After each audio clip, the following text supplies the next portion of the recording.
একজন শহীদের পিতা, একজন শহীদের পিতা। আসসালামু আলাইকুম। আমি নাদিমুল হাসান এলেমের বাবা। এক গুলিতে দুইজন নিহত। প্রথম গুলিটা কবি নজরুল কলেজে পড়াশোনা করে ওই ছেলের গুলি মাথার গুলি উড়ে দেয়া আমার ছেলে নাদিমুল হাসান নিলেন এই চোখে গুলি লাগে। তখন সাথে সাথে ওইখানে স্পট মারা যায়। এত একটা সুন্দর বাগানের গোলাপ ফুল, এত সুন্দর এত সুন্দর গোলাপ ফুলটা এই সুন্দরটা হত্যা করলো। এই ফুলটা সুন্দর, এই বাংলা জীবনকে হত্যা বিচার করতে হবে, আবার তাকে নিষিদ্ধ করা হবে, নিষিদ্ধ করা হোক। আমরা চাই এই বাংলার জমিনে যাতে এই স্বৈরাচার আর কোনোদিন ফিরে না আসে। আমি আপনাদের এই মিডিয়ার কাছে অনুরোধ, ছিল আমার এত সুন্দর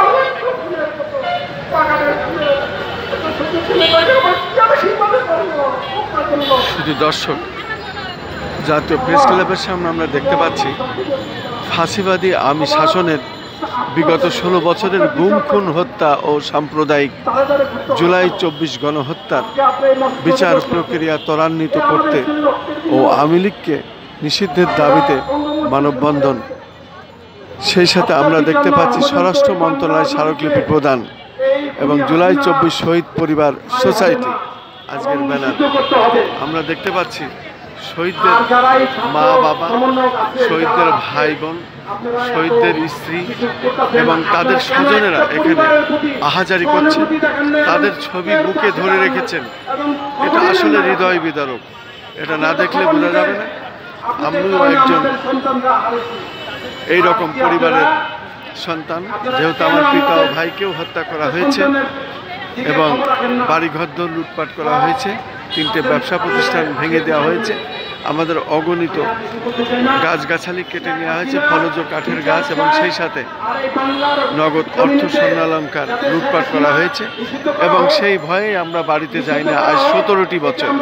এই 17টি বছর আমরা পথে পথে এইভাবেই ঘুরছি এবং এমনই পরিবারের সদস্যরা আজকে জাতীয় প্রেস ক্লাবের সামনে দাঁড়িয়েছেন। সত্যি এটা আসলে হৃদয় বিদারক, না দেখলে বোঝা যাবে না।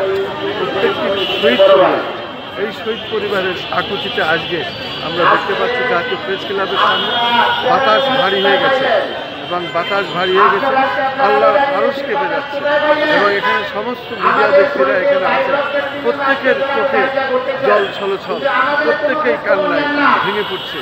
এবং এই পরিবারদের, শহীদ পরিবারদের যদি বিচার না হয়, শহীদদের যদি বিচার না হয়, তাহলে সেই রাষ্ট্র আসলে এই জাতির জন্য, এই জনগণের জন্য কী দিল এবং কী আন্দোলন সংগ্রাম করলো।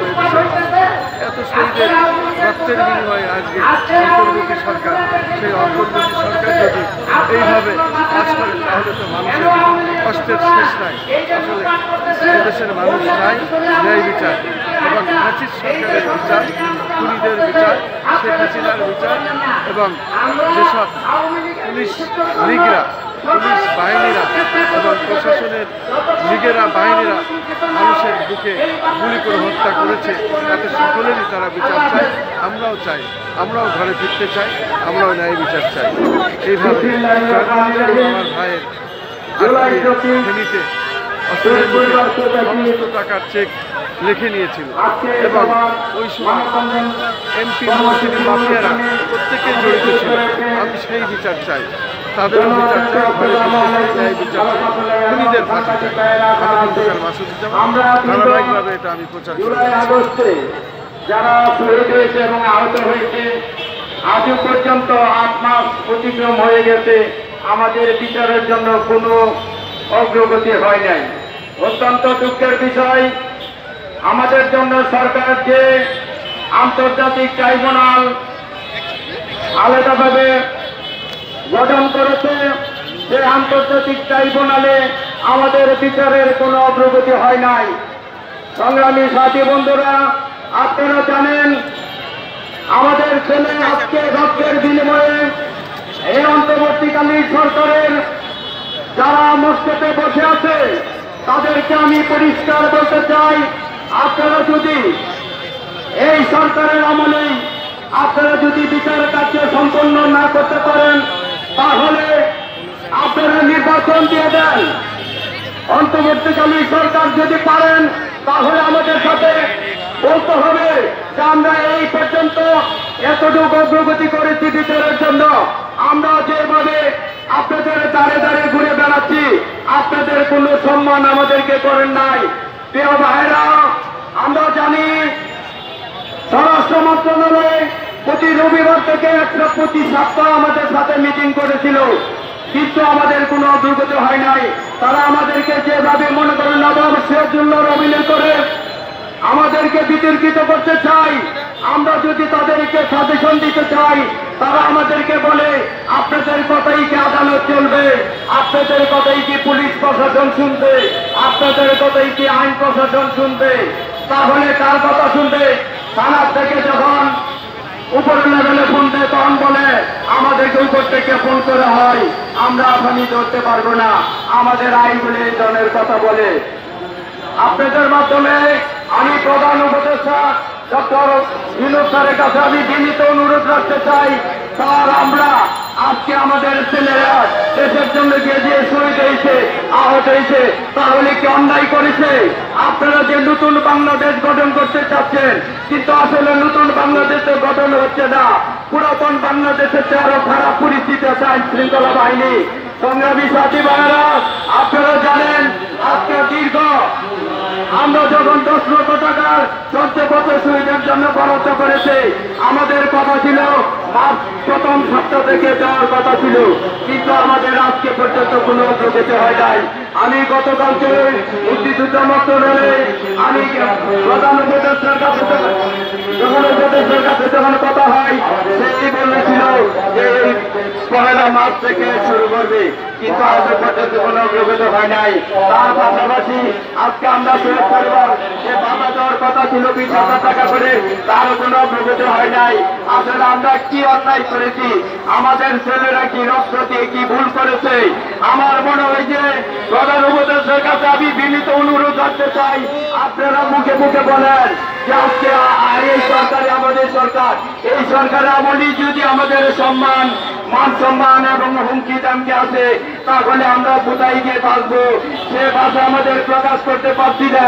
এবং আওয়ামী লীগ যেভাবে আমরা যে ধরনের আসামি করেছি, অনেক বড় ভাবের আসামি করেছি, কিন্তু আমাদের এই আসামিগুলি যদি আপনারা অ্যারেস্ট না করেন এবং বিচারের কারণে আওতায় যদি না নেন, তাহলে তো আমাদের পরিস্থিতি আরো খারাপ হবে। আইন শৃঙ্খলা বাহিনী, আমি স্বরাষ্ট্রমন্ত্রীকে উপদেষ্টাকে বিনীতভাবে অনুরোধ করতে চাই, আপনারা আইন শৃঙ্খলা বাহিনী আরো কঠোর হন, তাহলে দেশের পরিস্থিতি নিয়ন্ত্রণে আনতে পারবেন। তা না হলে আপনিও বাঁচবেন না, আমরাও বাঁচতে পারবো না। প্রিয় ভাই সাংবাদিক ভাইরা, আমার এই নেতা সারা বাংলাদেশে এবং সারা বিশ্বের প্রচার করে দেবেন। আজকে দেখেন এই সরকারের আমলেই আমাদের এই শহীদ পরিবারের যে কবরগুলি ভেঙে ফেলেছে, অত্যন্ত দুঃখের ভারাক্রান্ত মন নিয়ে বলতে হয়, আসলে কি একটা শহীদ পরিবারের কবরে যদি হাত দেয়, তাহলে কি 24 ঘন্টার ভিতরে কি অ্যারেস্ট করতে পারে না? কিন্তু পারে না। কারণ কি? তারা কি দুর্বল হয়ে গেছে? তাহলে দুর্বল যদি হয়, তাহলে আপনারা আরেকজনকে দিয়ে আপনারা এই দেশ পরিচালনা করেন। আমাদের এক শহীদ ভাইয়ের উনকে দর্শন করেছে, আপনারা ইচ্ছা করলে কিন্তু 24 ঘন্টার ভিতরে অ্যারেস্ট করতে পারেন। আসলে আপনারা কিন্তু করছেন না কেন? আমি জানতে চাই। আমরা শহীদ পরিবার যারা মনে করেন আছে আমাদের নিরাপত্তা দিতে আপনারা ব্যর্থ হচ্ছেন এবং বিচারের জন্য আপনারা ব্যর্থ হচ্ছেন। আসলে এই ধরনের ব্যর্থতার যদি পরিচয় দেন, তাহলে আমরা মনে করেন আর কোথায় গিয়ে বাঁচবো? সেই সুবাদে আমরা এখন প্রধান উপদেষ্টাকে